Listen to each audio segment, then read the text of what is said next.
Claro. E tem a questão da morte encefálica para doação, digamos, é o único meio, não é qualquer pessoa que vem a óbito, ela pode ser doadora. Não, tem que ser por ter tido morte encefálica. Então já é um limitador, né? Então isso dificulta.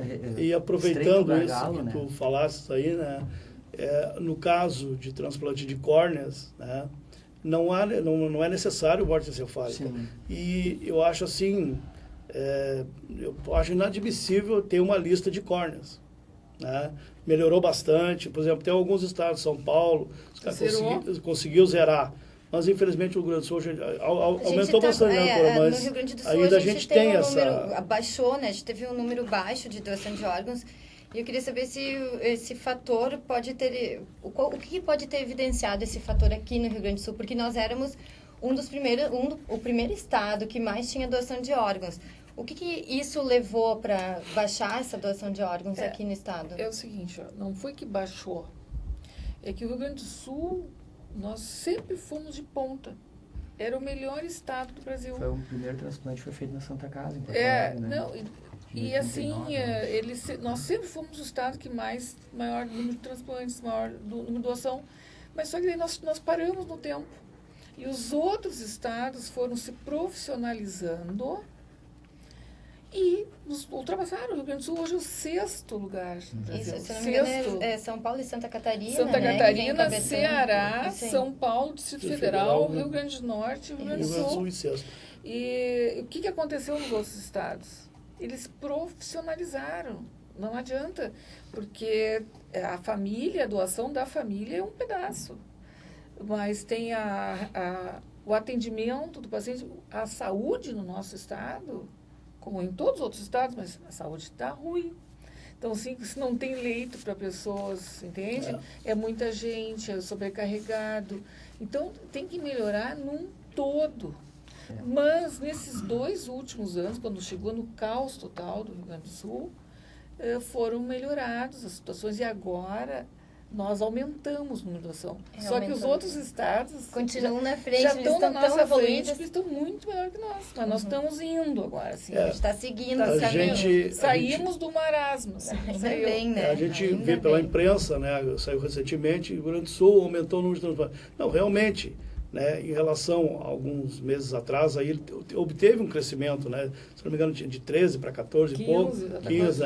Então, teve esse crescimento. Né? Mas no bolo continua a mesma coisa, porque os outros também continuam. Jorge, eu vou ter que te interromper para chamar o nosso intervalo. O Café Comunitário vai para um breve intervalo. Nós já voltamos. Fique conosco.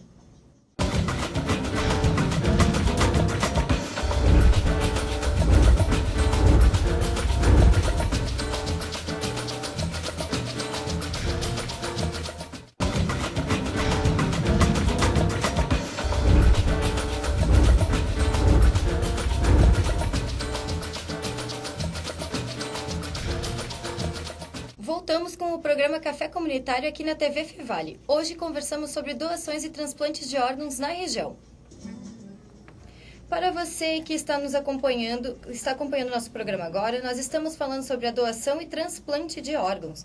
Por isso estamos com os nossos convidados, Thiago Calerotti, ele que acompanhou a luta de sua mulher contra a hepatite C, a doutora Clotilde Druck Garcia, médica de doenças renais em crianças, e o Jorge Luiz Kramer Borges, que recebeu transplantes de fígado e é presidente da Associação de Transplantados. Antes de voltarmos com o nosso bate-papo, vamos conferir o Alô Comunidade desta semana.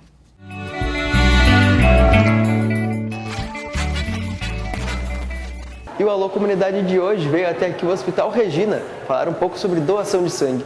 Quem vai nos falar sobre isso é a enfermeira Nádia. Vamos lá?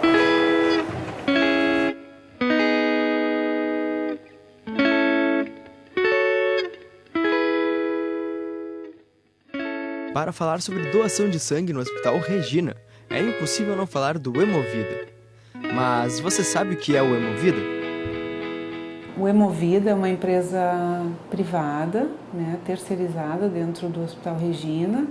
Nós temos convênio com 8 hospitais da região, então toda a região aqui do Vale dos Sinos, o único lugar onde tu pode efetuar a doação é aqui no Hospital Regina. Apesar de ser um hospital particular, o sangue também é destinado para os hospitais públicos. A gente é conveniado de outros hospitais, né?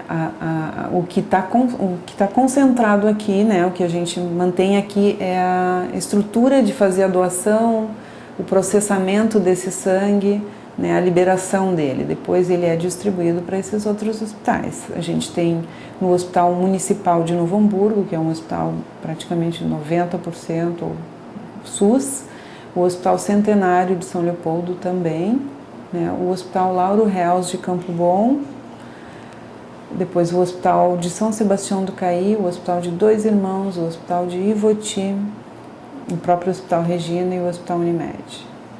Se você quiser doar sangue, mas não sabe se pode, fique atento a esses pré-requisitos básicos. Tens que ter a idade mínima de 18 anos, até 67 anos. Pessoas com 16 e 17 anos, desde junho do ano passado, na legislação nova, também podem efetuar essa doação, desde que acompanhados de um responsável legal a cada doação. Se você atingiu esses pré-requisitos, é só ir ao Hemovida para fazer sua doação. Porém, também é necessário tomar alguns cuidados com a sua saúde.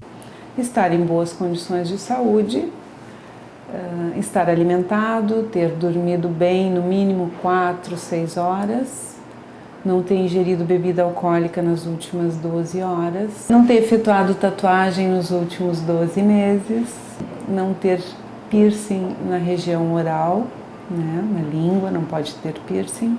Vacinação recente também contraindica a doação.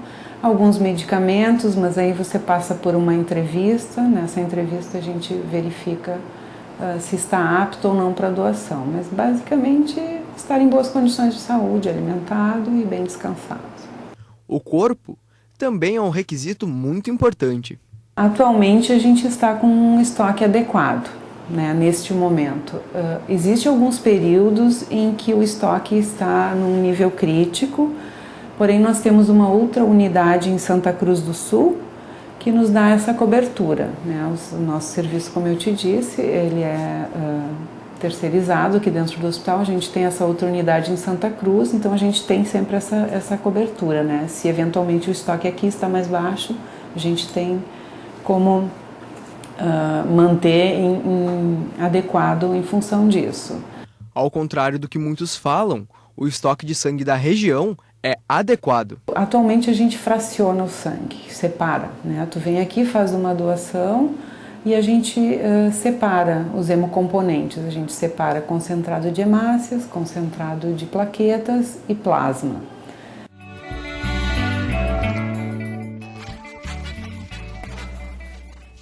Esse então foi o Alô Comunidade desta semana com o repórter Leonardo Couto.